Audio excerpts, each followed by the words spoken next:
Welcome back to the Sadowsky YouTube channel.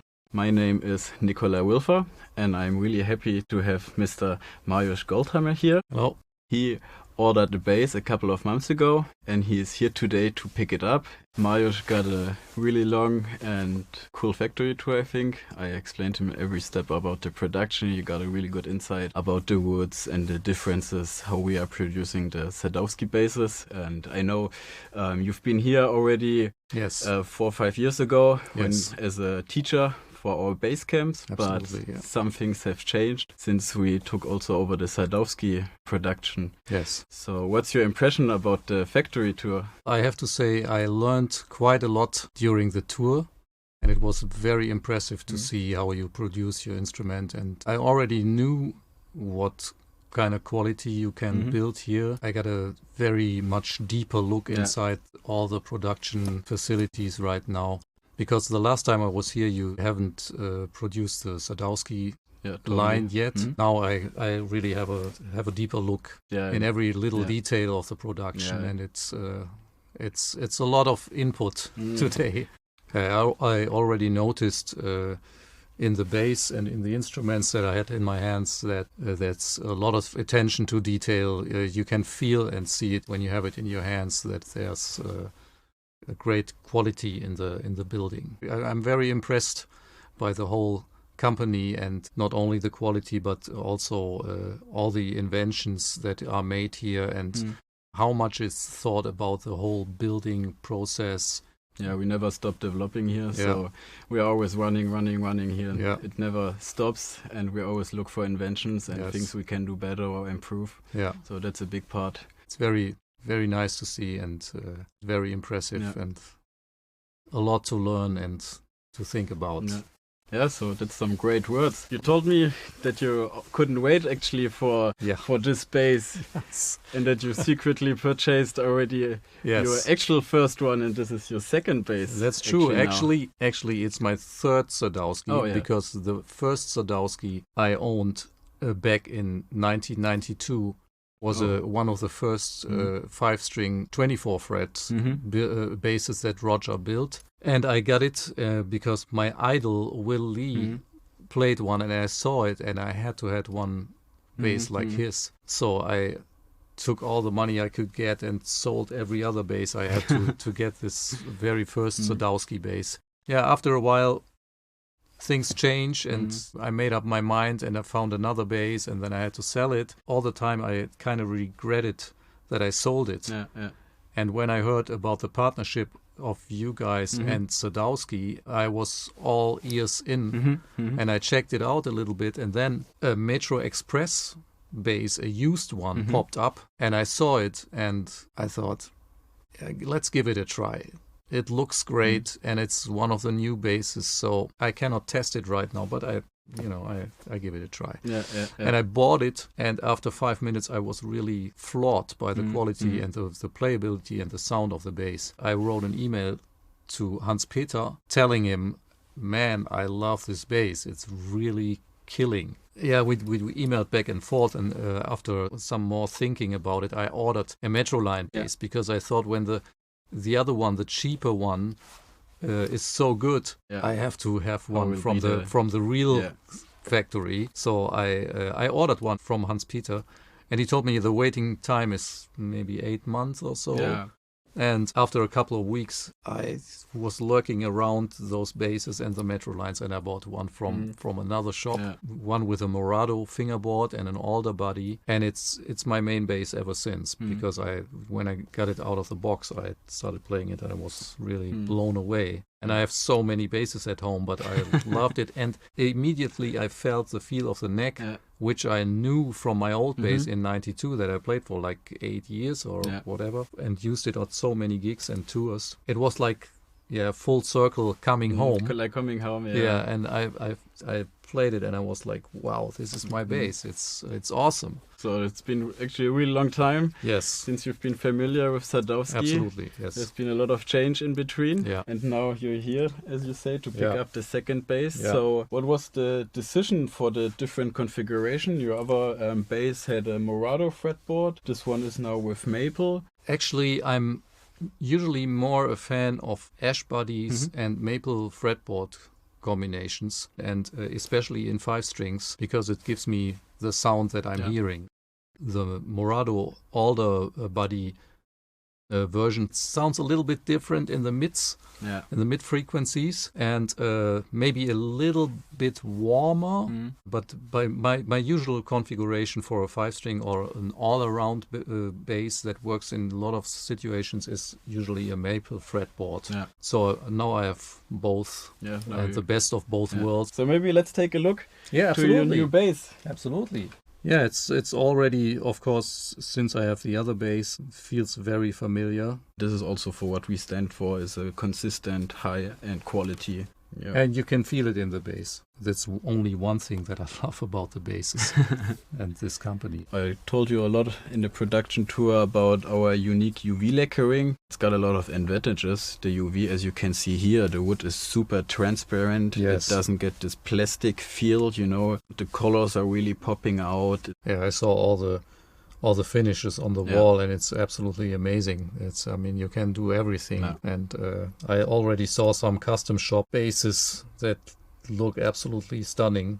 And what I already noticed on my other bass, it feels really different than usual poly finishes. It feels much more natural and organic. And you also have seen our woodstock. What do you think about the wood selection and the air drying, what we do in-house? I think it's absolutely amazing. I never saw such a collection of exotic and non-exotic woods. It's absolutely overwhelming how many different wood types you have in stock for years and years. And I learned a lot about the drying process and all the special machines that you guys built and invented for your factory. It's very impressive. For the Sadowsky production, what's really important also to mention is that all the woods for the MetroLine, so as the red alder, the US swamp ash, and hard rock maple for the next, only coming from the US. The only wood what is not from the US is the Morado fretboard. This was also really important for Roger. Oh yeah, okay, I see. I see. Yeah, it's amazing that Roger found you and your company, and that these two big players and inventors of many things work together now. It's actually a cool story how they met. I think my dad met first Roger's wife outside of the NAM building when both were smoking. Okay. So there was the first contact, and then Roger one morning contacted my dad by email asking if he would be interested in a collaboration, and then everything started. You know, we love working with Roger. We love doing the Sadowsky basses. I think Roger is also really happy what we've achieved now in the last 2 years, and there are still many years to follow for new ideas and maybe new models and all that kind of stuff. Yeah, cool. Okay, so enough of the talking. Maybe let's hear some playing and some sound examples from your new bass. Absolutely, I'd love to. Hey, so here's my brand new bass that I'd like to show to you. It's a vintage JJ 5-string with a maple neck, maple fretboard, an ash body, and a vintage sunburst color. As you can see, super nice bass. So let's see how it sounds. I will begin with the passive mode of the bass, so just the pickups and the vintage tone control.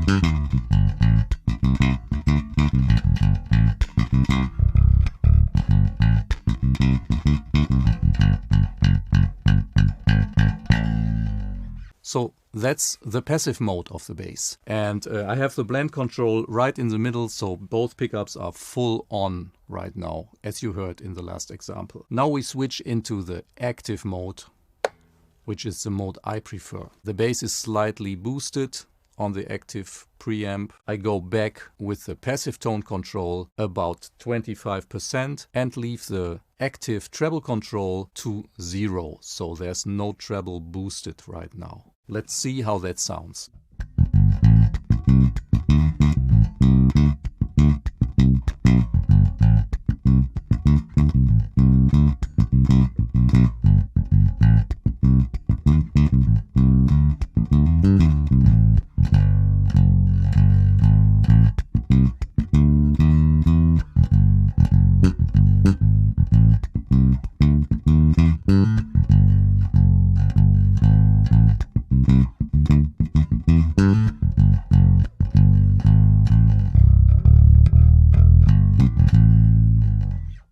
next sound that I like to show to you is the neck pickup. So I switch on the neck pickup completely. I go even further back with the vintage tone control. The bass is slightly boosted as before, and I don't boost anything on the active treble control. And this goes more into a slightly growling vintage direction to show you how versatile this bass can be.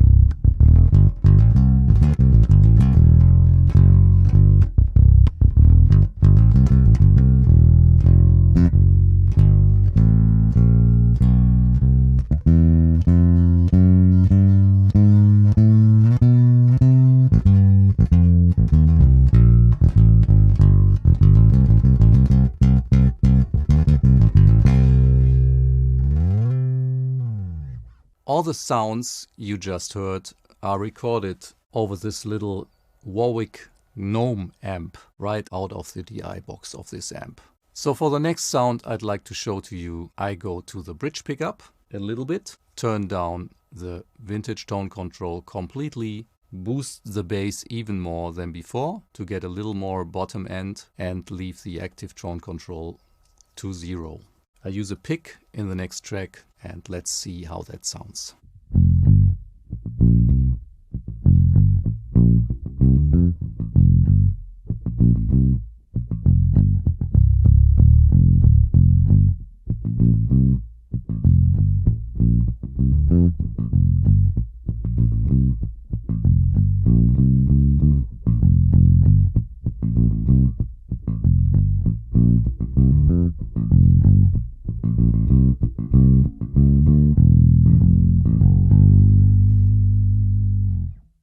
It was really great talking to you today. It was a real pleasure having you here to pick up your bass. Pleasure. I hope you had a great time as well. Absolutely. I had a fantastic time. And I wish you a lot of fun playing your new bass. Thank you so much for inviting me. It was really a very enjoyable day. Yeah, I learned so much today and had such a great time here at your company. Thanks so much for inviting me. Thank you.